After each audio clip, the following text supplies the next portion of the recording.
आज हम लोग अपने इंडिया चाइना पाकिस्तान यूनिट 4 में से थर्ड, फोर्थ और फिफ्थ क्वेश्चन को कवर करेंगे।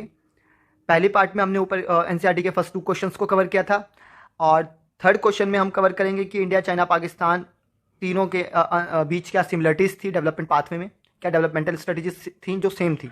फोर्थ में हम करेंगे great leap forward campaigning. Fifth हम करेंगे कि 1978 में कैसे इंडस्ट्रियल ग्रोथ हुआ, एग्रीकल्चर ग्रोथ हुआ चाइना के अंदर। और सिक्स्थ क्वेश्चन में लिखा है pathway of development initiate taken by Pakistan. तो हम पाकिस्तान की जगह चाइना का डेवलपमेंट पाथवे करेंगे, जिसके अंदर हमारे बहुत सारे क्वेश्चन कवर हो जाएंगे, जैसे commune system, great leap forward campaign, उसके बाद the great cultural proletarian, cultural revolution, तो ये सब कवर हो जाएंगे। तो ऑलमोस्ट आपके 6 क्वेश्चन तक हम सबको कवर कर देंगे। आइए शुरू करते हैं हम अपने एनसीईआरटी आगे। जैसा कि आप लोगों ने 10.1 में इंट्रोडक्शन में देखा था कि कंट्रीज़ आपस में ग्रुप करती हैं, ग्रुपिंग करके वो एक दूसरे पर नज़र रखती हैं और एक दूसरे के डेवलपमेंट स्ट्रेटजीज़ को समझती हैं और डेवलप करती हैं अपनी नेशन को। अगर आपकी पड़ोसी कंट्रियाँ, आपके नाइबर्स कंट्रियाँ अच्छे प्लान पॉलिसीज़ अडॉप्ट करते हैं और उसका पॉजिटिव इम्पैक्ट पड़ता है, तो हम कोशिश करते हैं कि हम भी उसको अडॉप्ट करके अपनी इकनॉमी को स्ट्रेंथ प्रोवाइड करें और डेवलप्ड नेशन में कन्वर्ट करें अपनी अंडर डेवलप इकनॉमी को।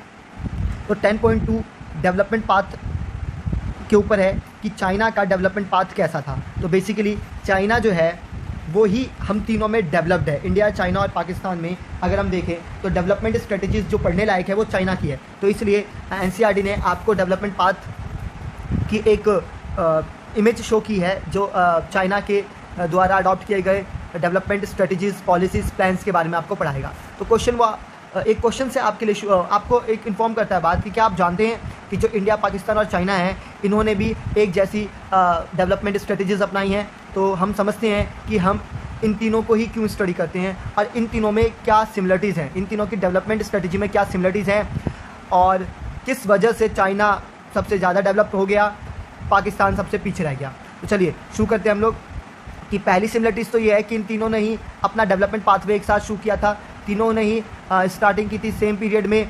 इंडिया और पाकिस्तान ने 1947 इंडिपेंडेंस और रिपब्लिकन ऑफ चाइना इस्टेब्लिश हुआ था 1949। तो 1949 में चाइना ने, 47 में इंडिया और पाकिस्तान ने, इन तीनों ने एक साथ अपनी डेवलपमेंट पाथ पर चलना शुरू किया था और इस समय ये तीनों ही कंट्रीज़ अंडर डेवलप कंट्रीज़ थी।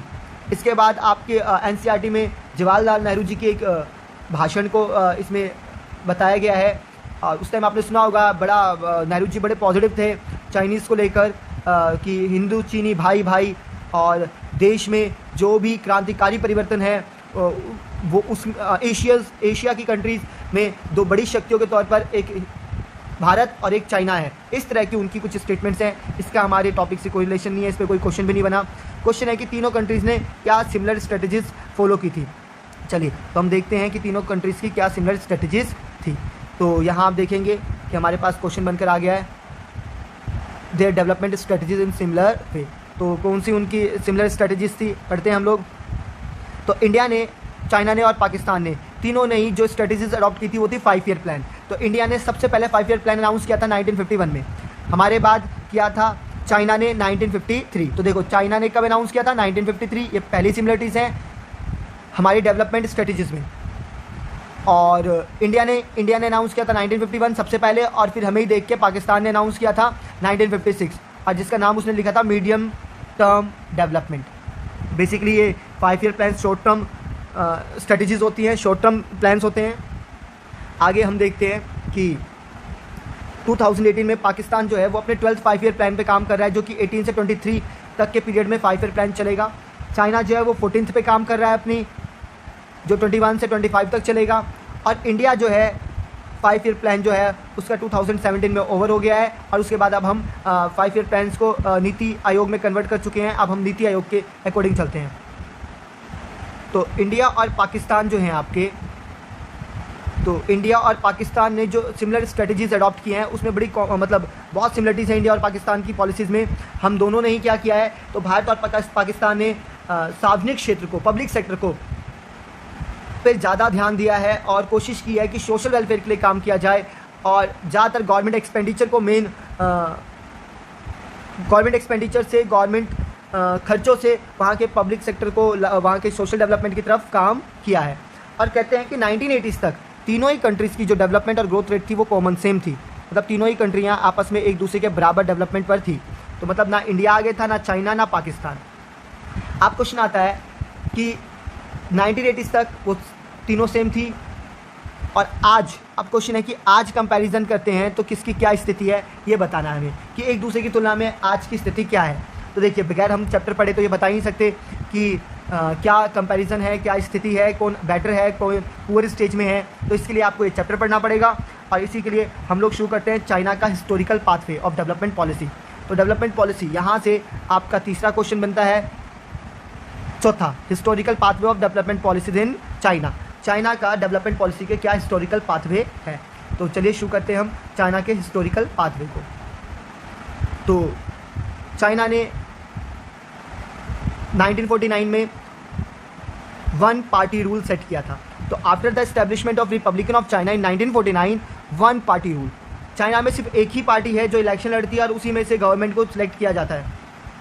और इसके अंदर क्या किया उसने, तो इसकी स्थापना के बाद जितने भी अर्थव्यवस्था के सभी महत्वपूर्ण क्षेत्र हैं, जैसे कि आप समझेंगे भूमि, उद्यम, तो जो भी एंटरप्राइजेस थे, लैंड्स थी, इनको जो इंडिविजुअल ऑपरेट करते थे, अब वो किसके कंट्रोल में आ गए, गवर्नमेंट कंट्रोल में। मतलब कि वहाँ की गवर्नमेंट ने सारा कंट्रोल कर लिया, सब अपने कंट्रोल में ले लिया और अपने कंट्रोल में रखकर फिर चाइनीज़ इकोनॉमी को डेवलप करने के प्लान और पॉलिसी को सेट किया गया था।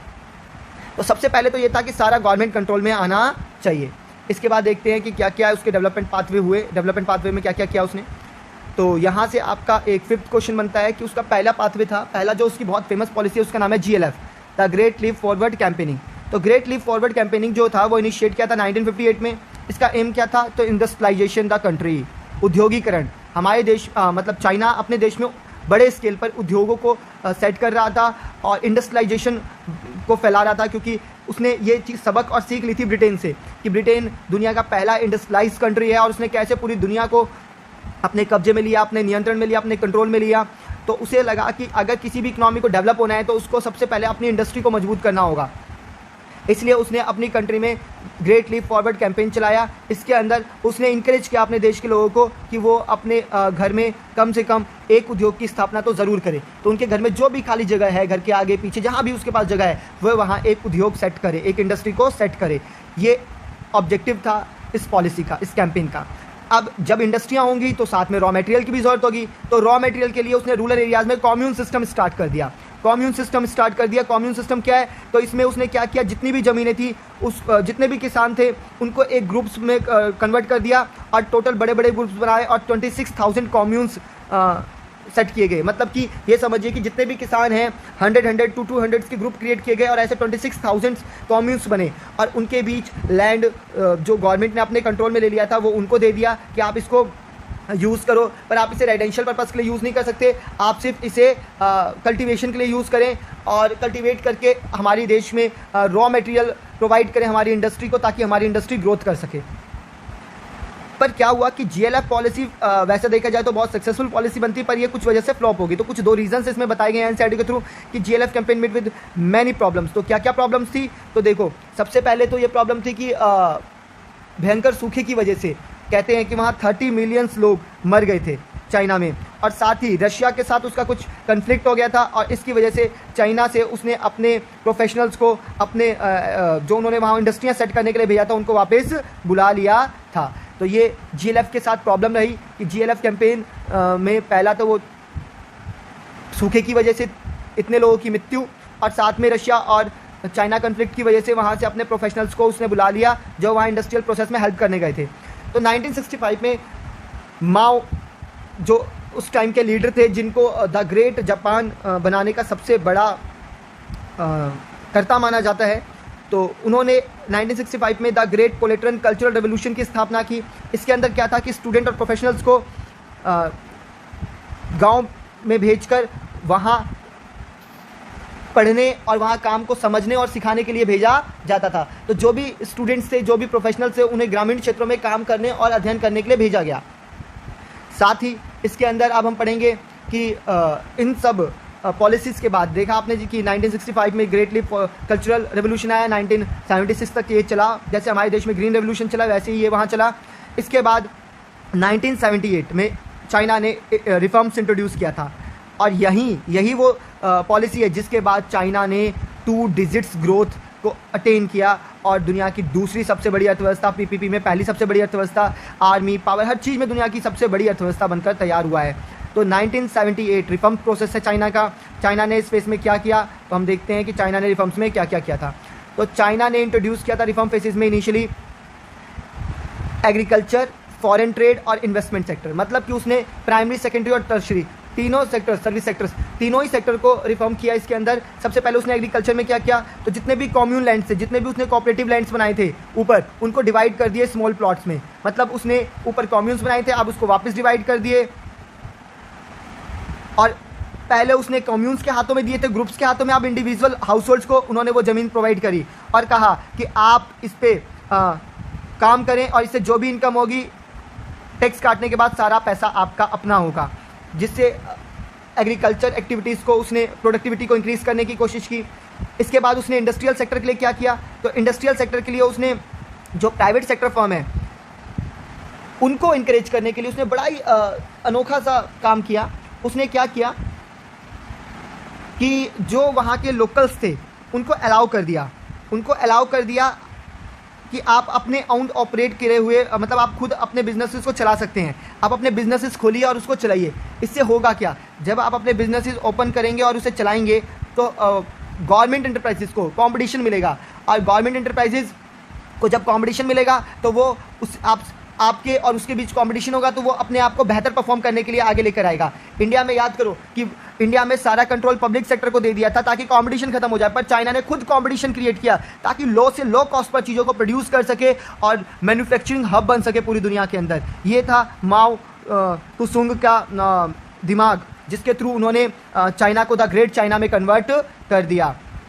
इसी तरह रिफॉर्म प्रोसेस में ड्यूअल प्राइसिंग लेकर आए। वो ड्यूअल प्राइसिंग मोस्ट इंपॉर्टेंट है। ड्यूअल प्राइसिंग का मतलब क्या है, तो बताया गया है कि यहाँ प्राइस सेट करने के 2 तरीके हैं। एक तो प्राइस सेट करेगी गवर्नमेंट, तो price fix by the government, पर किसके लिए, फार्मर और इंडस्ट्रीज़ के लिए। मतलब कि फार्मर और इंडस्ट्री को जो भी गुड्स रिक्वायर्ड होंगे, कैपिटल गुड्स, उनके प्राइस सेट करेगी गवर्नमेंट, और बाकी जो रेस्ट ऑफ द प्रोडक्ट बचा हुआ है वो मार्केट प्राइस पर सेल परचेज होगा।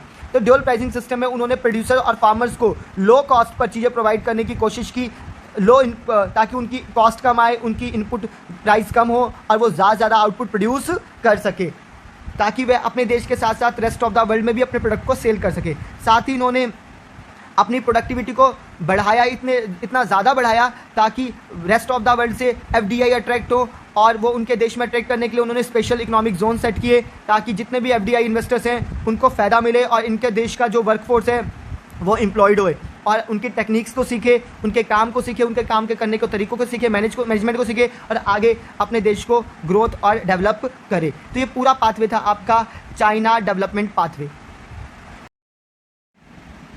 यूनिट 4 में जो आपका सेकंड टॉपिक है वो है similar development strategies India, China और पाकिस्तान की।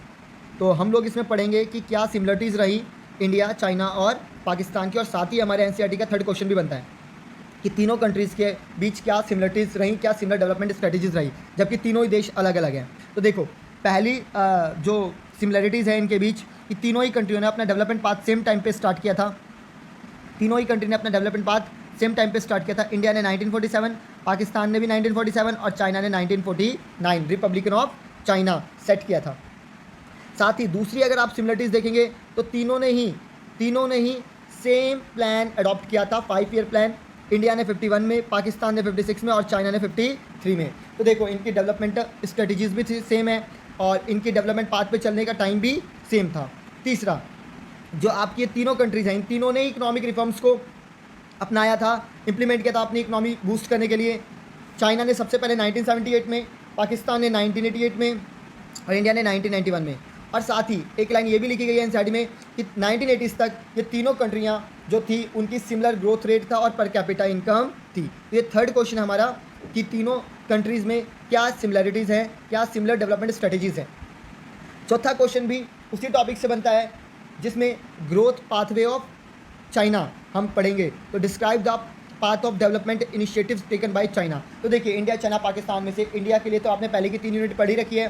तो चाइना का डेवलपमेंट पाथवे क्या था वो आपका 4th एनसीईआरटी का क्वेश्चन बताता है। तो पहला क्या है कि 1949 इस्टेब्लिशमेंट हुआ था Republic of China, 1 party rule था और जितने भी इंपॉर्टेंट सेक्टर थे इकोनॉमी के वो जो पहले इंडिविजुअल पर्सन्स के थ्रू ओन्ड और ऑपरेट किए जाते थे अब वो सारे गवर्नमेंट कंट्रोल में आ गए थे। तो इसका मतलब इनके डेवलपमेंट पाथ में अब सबसे पहले ये देखिए कि सारा कंट्रोल गवर्नमेंट ने अपने हाथ में ले लिया। जितने भी इकोनॉमिक एक्टिविटीज़ थी इंपॉर्टेंट सब में अब गवर्नमेंट का कंट्रोल हो गया था।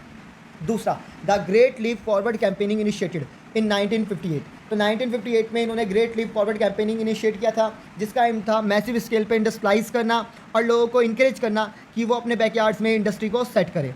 इसके साथ ही बताया गया है कि इस पॉलिसी के साथ बड़ी प्रॉब्लम्स रहीं जिसमें से एक तो थी कि वहाँ अकाल पड़ना, सूखा पड़ना जिसकी वजह से 30 मिलियंस पीपल मर गए थे और दूसरा वहाँ चाइना रशिया का कन्फ्लिक्ट था जिसकी वजह से जो रशिया ने अपने प्रोफेशनल भेजे थे वहाँ इंडस्ट्रियल सेटअप करने के लिए उनको भी वापस बुला लिया गया था। और तीसरा जो इस टॉपिक में आप पढ़ेंगे वो है आपका कम्यून सिस्टम।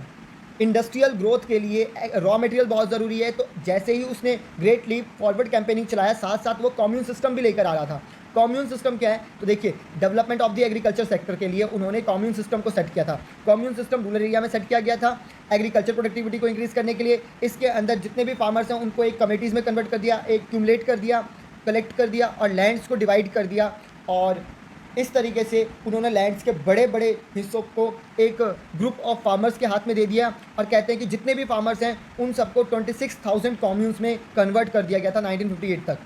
और वो 26,000 कॉम्यून्स जो थे उन्होंने सारे फार्म पॉपुलेशन को, किसानों को, फार्मर्स को कवर कर लिया था। और ये समझिए कि 26,000 जो भी एग्रीकल्चर लैंड था उनके 26,000 टुकड़े हुए और हर एक टुकड़ा एक कम्युनिटी को, एक कम्यून्स को प्रोवाइड कर दिया गया था ताकि एग्रीकल्चर प्रोडक्टिविटी को इंक्रीज़ किया जा सके।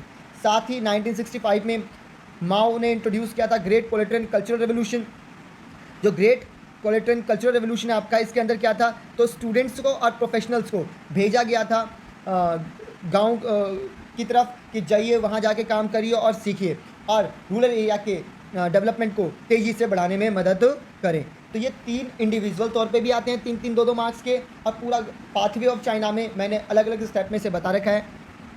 उसके बाद लास्ट में इकोनॉमिक रिफॉर्म्स पॉलिसी अडॉप्ट की चाइना ने 1978 में और इसके अंदर उसने क्या किया तो इसने 2 फेसेस में से डिवाइड किया।